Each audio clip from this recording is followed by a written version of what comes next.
खुलुमबाय बयबो रायजो राजा बाथौ सिबियारि नोंथांमोनखौ आं संकस जारिमिनारि संकस खेराइनिफ्राय आङो बयखौबो खुलुमनाय जासिहरनानै बयबो रायजो राजानो दिनैनि नैबे फोरमायनो गोनां आंनि सिगाङावहाय सोंनाय मैया आरो दिनैनि जेनाखि प्रग्राम बिनि सोमोन्दै आङो फोरमायथिनो आखायाव लादों।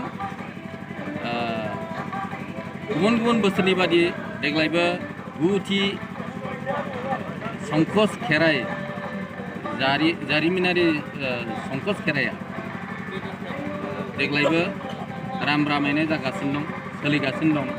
मैया गासिबो जोंनि खेराइसालि आरो गासिबो सायनासालि फोथारनाय हाबाया जानानै थांदों आरो दिनै नेमबादि गुबुन गुबुन ओनसोलनिफ्राय फैनाय आलासि बिथांमोनखौ फुजा पार्बन होनायावहाय जोंनि अजा आफादनिफ्राय दैदेननानै फुजाखौ होहोनाय जादों आरो दिनैनि फुंनि प्रग्रामा 7:30 मिनिटावहाय जोंहा बाथौ खुलुमनाय जानानै थांबाय। 9 रिंगायाव सावराय मेल जानानै थांबाय। गुदि बाथौ धोरोम आरो जारिमिनारि संकस खेराइनि सोमोन्दै सावराय मेल जानानै थांबाय आरो बेखौ दैदेनदोंमोन मथे राजु नार्जारि गाहाय सावदिं नेहाथारि दुलाराय गुदि बाथौ आफाद, सायख'जानाय बुंथिगिरि मुस्रि संग्रा नार्जारि बोसोनगिरि दुलाराय गुदि बाथौ आफाद, बेबायदि आरोखि। 11:30 रिंगायावहाय दुलाराय गुदि बाथौ आफाद, लाइमोन आफाद, माइनाव आफाद, आफादनि बिबानगिरिफोर आरो गुबुन गुबुन जिल्लानि थान्दै आजावनाय आरो मुं थिसननाय बे जानानै थांदों। सानजौफु 12 रिंगायाव सानजौफुनि जामुं जानाय जादों। गोजोन आरो सान्थि फुजा 12:50 रिंगायाव जादों। फुजा होगिरि मुस्रि हाग्रामा महिलारि बिथाङा फैनांगौ दंमोन, बिथां फैनो हायैयावहाय बिथांनि बिसि जिउलि महिलारि बिथांजोआ फैनानै फुजा फार्मखौ होनानै थांदों। 12:30 रिंगायाव गोरबोसे सावरायमा जथुम जादों। मासिगिरि मुस्रि देदला मांग्रा गयारि आफादगिरि दुलाराय गुदि बाथौ आफाद, मेल बेखेवगिरि मुस्रि मृत्युंजय नार्जारि बिथाङा। जुनिया आलासि मुस्रि हाग्रामा महिलारिमोन। दा बिदिनो दिनैहाय राम रामैनो गासिबो प्रग्रामा जानानै थांदों आरो जोंहा बेलासि 3:30 रिंगायाव दुलाराय गुदि बाथौ आफादनि PMB जथुम मावफुंनाय जागोन आरो 5 रिंगायाव आरजिनाय आरो बाथौ खुलुमनाय फुजा बिथांमोना साखाफारा जागासिनो दं खेराइसालियावहाय। जोंहा गुबुन गुबुन जायगानिफ्राय आलासि बिथांमोन फैनानै खेराइसालिखौ नायदों। गुबुन गुबुन ओनसोलनिफ्राय गुबुन हादरनिफ्राय फैनाय मानसिफ्रा बाथौसालियावहाय थांनानै खुलुमगासिनो दं। देग्लाय राम रामै जागासिनो दं।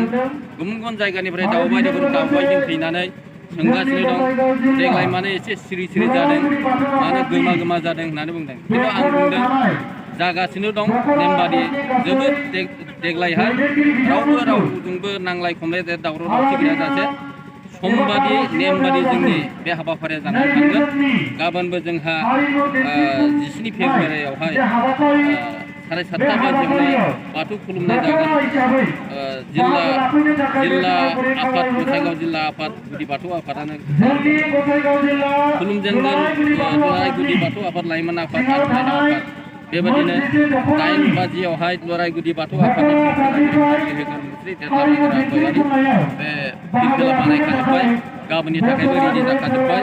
बेबायदि आरोखि बिरहोगोन मुस्रि जगत दिफेन नार्जारि आफादगिरि दुलाराय गुदि बाथौ बिथाङाबो जिल्लानि फिरफिलाखौ बानायहोगोन आरो बेजों लोगोसे मुस्रि बिप्र नार्जारि आफादगिरि गसाइगाव जिल्ला दुलाराय बाथौ आफादनि लाइमोन आफादनि आफादगिरि बेबायदिनो फारि गसाइगाव जिल्ला आफादनि गासैबो आनसलिक आफादनि फिरफिलाफोरखौ जयैनो फरायहोगोन। 9:15 रिंगायाव गोथै बावनाय जागोन। बावजेनगोन मुस्रि जिरेन कुमार बसुमतारी लेङाइ आफादगिरि दुलाराय गुदि बाथौ आफाद। 9:30 रिंगायाव गारजा होनाय दैदेननाय गसाइगाव जिल्ला बाथौ आफाद बाथौ अजा मुस्रि महन आयर बर'। बाजि रिंगायाव जारिमिनारि संतोष खेराइ थांखि गोथां आफादनि जर'खा मेल मासिगिरि मुसुर प्रगतिफोर नार्जारि आफादगिरि बिथाङा 11 बाजि रिंगायाव सानजौफुनि जामुं जानाय 12 बाजि रिंगायाव गोजोन आरो सान्थि फुजा होनाय 12 बाजि रिंगायाव गोजोन आरो सान्थिनि फुजा होगोन फुजा होगिरि मुस्रि प्रमद बर'